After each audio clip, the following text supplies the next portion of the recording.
solamente por el agotamiento físico, mental y espiritual, sino por el daño que ha hecho y por el consiguiente complejo de culpa que tiene. La ira, esos estallidos frecuentes de ira, cómo dañan a la persona que los produce y cómo hacen daño a los demás. Porque bajo el efecto de la ira se dicen cosas ofensivas que después la persona se arrepiente, pero ya están dichas, ya quedaron registradas en los demás. Hay gente que ha convertido la ira en una adicción y se convierte en un peligro para los demás. Por cualquier cosa estallan, gritan, se quejan, dicen barbaridades, vulgaridades y sufren tremendamente porque no están en paz, no hay equilibrio, no hay equilibrio, no hay armonía y hacen sufrir tanto a los demás. Si usted se aficiona o habitúa a la ira, después no podrá controlar sus emociones y hará mucho daño a mucha gente y a usted mismo. En las etapas avanzadas, esta adicción a la ira puede ser casi tan difícil de curar como el alcoholismo y algunas formas de drogadicción. Fíjese usted, ¿qué pasa? Mucha gente se habitúa a reaccionar ante un problema estallando en cólera. Y ya después ese comportamiento se hace tan continuo que no encuentran otra manera de reaccionar ante un problema que maldiciendo, diciendo palabrotas, quejándose, levantando la voz. Su capacidad de reflexionar la van minimizando. La emoción esta negativa, que es como un veneno, apaga la razón. Y entonces comienzan a generar una serie de palabras ofensivas que, pobre gente, en el fondo no las dicen muchas veces para dañar, es que están tan habituados ya a hacerlo. Y esto lo que hace es demostrar que ellos no están bien por dentro. Están enfermos de ira, son adictos a la ira, y esa puede ser una adicción igual que la del alcoholismo o la drogadicción. Y lo triste de esto es que algunas veces se llega al extremo hasta de matar a alguien en un ataque de ira, o morirse la persona después de un ataque de ira. Es que se daña mucho el organismo con la rabia, se daña el hígado, el estómago, todo va sufriendo, porque Dios no nos hizo para estar continuamente estallando en ira. La ira se entiende positivamente como una medida de reacción ante la injusticia y la maldad, el pecado, pero para defender el bien, la verdad, el bien común, la gente. La santa ira, una santa ira que va en el fondo a defender el honor.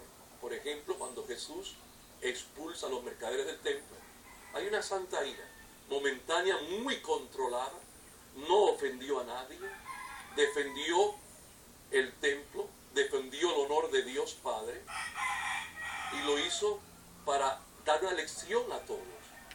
No fue para dañar a nadie, para maltratar a nadie. Es verdad, sacó un látigo, pero eso no fue quizás, por supuesto que no, golpes duros, no, era para asustar, para echar a la gente, y volcó las mesas donde estaban pues las monedas, pero fue una cosa tan controlada y dentro de un contexto de profetismo, donde donde Jesús no experimentó por dentro odio, ni deseo de destruir. Era un signo, por lo tanto algo visible, del enojo, diríamos, de Dios. Pero no fue para dañar a nadie, y fue totalmente controlado. Pero en el caso de las personas que viven continuamente en ira, la ira es un autoveneno. Te daña a ti mismo, te destruye a ti mismo, pero también hiere profundamente a los demás. Y a los demás que se resienten por su ira, pues con el tiempo se van convirtiendo en enemigos suyos. Claro, la ira despierta también ira en otras personas en contra suya. La ira engendra ira. Entonces, ¿qué hacer con la ira? Pues tome conciencia clara de que la ira enferma y produce graves problemas en uno y en los demás. Séneca dijo una vez que el mejor remedio para la ira es la dilación. Se enojó, dése un tiempo. No voy a reaccionar de una vez, voy a esperar un tiempo. No voy a permitir que mi reacción ahora lleve a agredir. Cuando usted esté enojado, dijo Thomas Jefferson, cuente hasta 100 antes de hablar. Estos consejos viejos y gastados han resistido la prueba de uso frecuente y funcionan. ¿Qué pasa? Si uno se acostumbra a controlarse en lo posible las emociones, la reacción que uno da después del suceso, hecho ya con una capacidad de reflexión mucho más grande y con un control emocional más fuerte, es una reacción que sí tiene que ver con el problema y que puede entonces intentar resolver el problema, no agravarlo más. Las reacciones momentáneas, espontáneas, sin pensar, lo que hacen es agravar más los problemas. Muchas peleas matrimoniales de padres, hijos, de hijos, papás, contra los papás, o de los empleados con los gerentes, se agravan por las reacciones momentáneas, instintivas, en donde no se piensa en las consecuencias y en donde la reacción fue peor que la causa. Hay que saber controlarse. Hay que recordar además y ser consciente de lo triste y lamentable de las consecuencias de la ira. La idea es dar tiempo y pensar, para entonces hablar, para entonces actuar o escribir o intentar corregir los defectos en otras personas. Pero darse tiempo, no permita que se convierta esto en una reacción instintiva, sino que todas sus reacciones pasen por el control de la mente y por el dominio del espíritu, y que sean reacciones adecuadas al problema para intentar resolver el problema. Es interesante observar cómo se actúa de manera tan diferente después de unas horas de que sucedió el hecho que tanto le molestó. Qué diferente es actuar unas horas después a haber actuado al momento. El problema nuestro es cuando actuamos al momento, levantamos la voz, decimos cosas hirientes, desahogamos quizás otros conflictos que tenemos, porque muchas veces pasa eso. Y una persona va a ser la víctima, puede ser su hijo, puede ser su marido, su esposa, su papá o su empleado.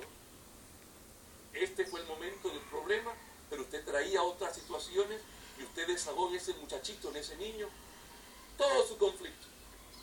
Y vomitó en él, en esa ira, todas sus frustraciones. Eso no es justo, eso es una canallada.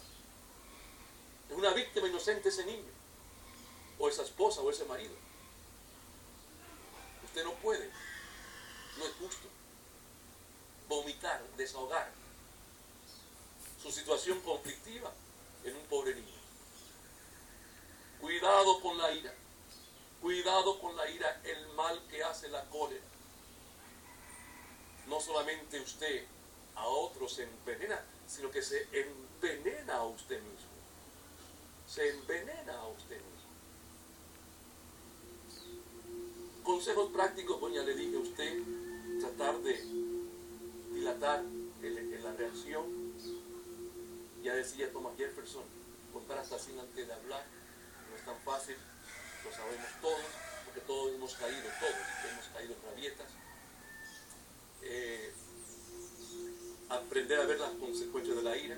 Si yo me enojo ahora, ¿qué va a pasar? Lo que ha pasado otras veces.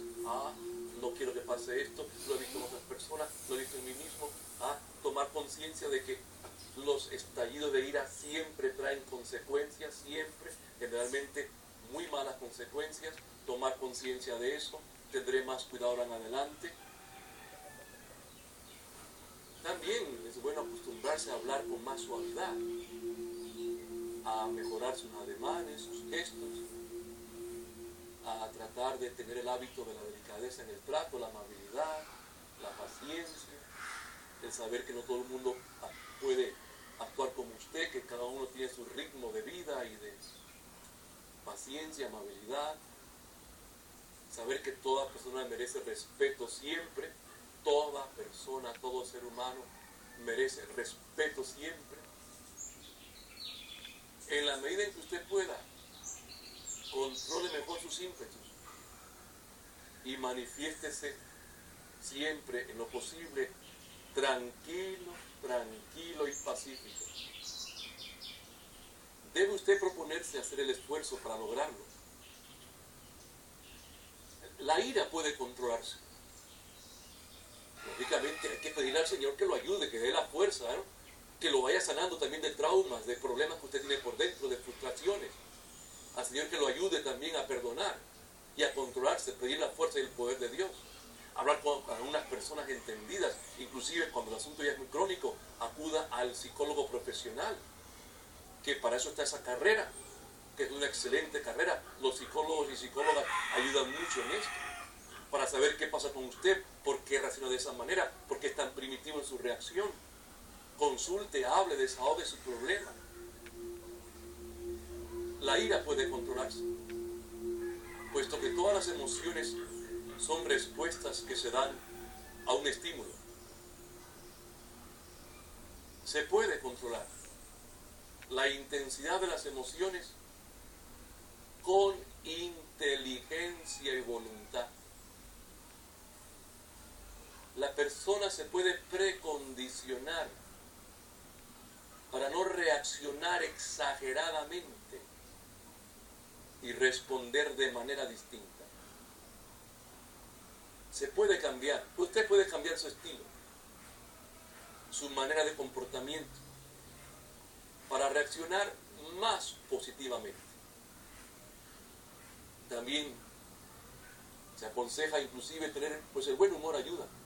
Reír ante una ofensa o provocación, sabiendo que las cosas se toman de acuerdo de quién las diga. ¿Oyó? De quién las diga. Y luego olvidar lo que le han dicho. Olvidar. A palabras necias, oídos sordos. Esto le ayuda a no reventar con ira. La ira, mire, lo envejece antes de tiempo. La ira lo puede llevar a la tumba antes de tiempo. Esas rabietas continuas, ese estar continuamente poniéndose bravo y quejándose y levantando la voz y diciendo vulgaridades, eso lo daña a usted y lo hace insoportable ante los demás. Mire, eso de querer estar siempre en una especie como de necesidad parecida como psicológica, de estar queriendo siempre vencer a las personas, es una necesidad que no es auténtica, es falsa. Porque yo siempre tengo que ganar una discusión, porque yo siempre tengo que imponer mi criterio, porque tengo que ponerme bravo si alguien no escucha lo que yo digo o no acepta lo que yo digo. No, hombre, no. No. Solamente Dios tiene toda la verdad, solamente Dios. Nadie tiene toda la verdad y usted se va a poner bravo porque el otro no aceptó todo lo que usted dice. Pues hombre, pues no lo aceptó pues porque él no lo cree. Respete al otro, sea tolerante. Y lo que decíamos en un programa anterior, es mucho mejor y más seguro y más cristiano reconciliarse con una persona quizás a la que se consideraba un enemigo, que vencerlo, porque un enemigo reconciliado se puede convertir en su amigo. Un enemigo vencido sigue siendo su enemigo y quizás mucho más vengativo y peligroso. Debemos perdonar a nuestros enemigos, cumpliendo lo que dice el Señor Jesucristo, de amar inclusive el enemigo, de bendecir al que te maldice, de orar por aquel que te persigue. Cuando usted lo insulten, ignore el insulto. No es fácil, yo sé que no es fácil. Aunque le haga un poco de daño, trate hasta de reírse del insulto y perdone. No es fácil, yo sé. Pero es mejor eso que meterse en un problema, discutir, terminar golpeando al otro, que te golpeen. Y mire, cantidad de riñas acaban en muertes. Y sobre todo en esas cantinas o en esas fiestas donde se bebe licor, que lo miró mal, que le dijo no sé qué, y se matan. Todos sabemos de casos de riñas, inclusive de casos en la calle, de un carro que se puso delante del otro, que no sé qué, el otro se bajó y le pegó un tiro, o se golpearon. No vale la pena. Hay que proteger la vida, la de uno y la de los demás. Es mejor perdonar, olvidar y coger por otro lado. Y como le decía hace un rato, también analice un poquito el insulto. A ver, primero que quién lo dijo. Y hasta yo diría, analice el insulto a ver si, o la ofensa, o lo que usted cree que es una ofensa, o la crítica, para ver si no se merece quizá usted o yo un poco de lo que nos han dicho, de esa crítica, de esa posible ofensa. Todos podemos aprender de lo que nos dicen. Algunas veces los que dicen ser nuestros enemigos nos hacen un favor al decirnos con más claridad las cosas que quizás nuestros amigos no se atrevan a decirlo, por pena, por miedo a herirnos. Claro, el enemigo suyo lo hará con otra intención, pero se puede escarbar para ver la parte de verdad que hay en una crítica. Porque mire, en este mundo siempre cometeremos fallos, tendremos errores. Nadie es perfecto. En el mundo de la política, en el mundo de la economía, en el mundo de la ciencia y la investigación, en el mundo de las relaciones interpersonales, en el mundo familiar, en la escuela, en los maestros que imparten lecciones, los alumnos que escuchan las lecciones. Somos seres humanos, el error es posible que se cometa y se comete. Si alguien lo criticó, bueno, no le gustó, pero voy a revisar, oye, ¿no será cierto que yo estoy fallando en esto, que no estoy dando las clases como debe ser en la escuela? O que no soy la esposa que debo ser, o el marido que debo ser, o no soy el gerente de empresa que debería ser respetando a mis empleados, o no soy el empleado que debería responder mejor a la empresa que me está pagando. No tendrá razón, no tendrá una razón esta persona cuando me critica. Entonces yo voy a intentar revisarme a ver si yo también estoy cometiendo fallos. Hay que tener mucha madurez para asimilar esto y para cambiar en aquellas cosas que debemos. Por otra parte, los que dicen ser sus enemigos le hacen otro favor. Ejercitan su paciencia y su caridad. Ponen a prueba su madurez en la medida en que usted se discipline, se controle y no responda con ira. Así, ellos se encargan de reforzar su personalidad, sus virtudes, lo ayudan a madurar, a ser más fuerte interiormente. Mire, cuando lo ofendan, haga lo posible. Haga lo posible, no es fácil lo que voy a decir. Mantenerse frío como un témpano de hielo. No es fácil de cumplir esto.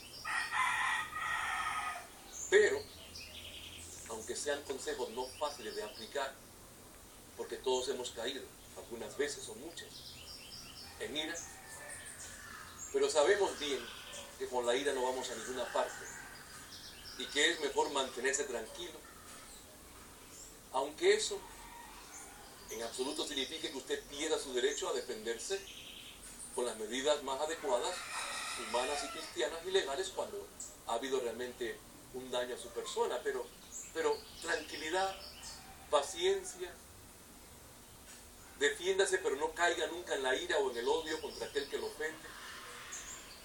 Entregue a Jesús aquello que le molesta, tranquilícese, manténgase sereno, equilibrado, trate de tomar la vida con más calma, haga un esfuerzo y se va a sentir mejor.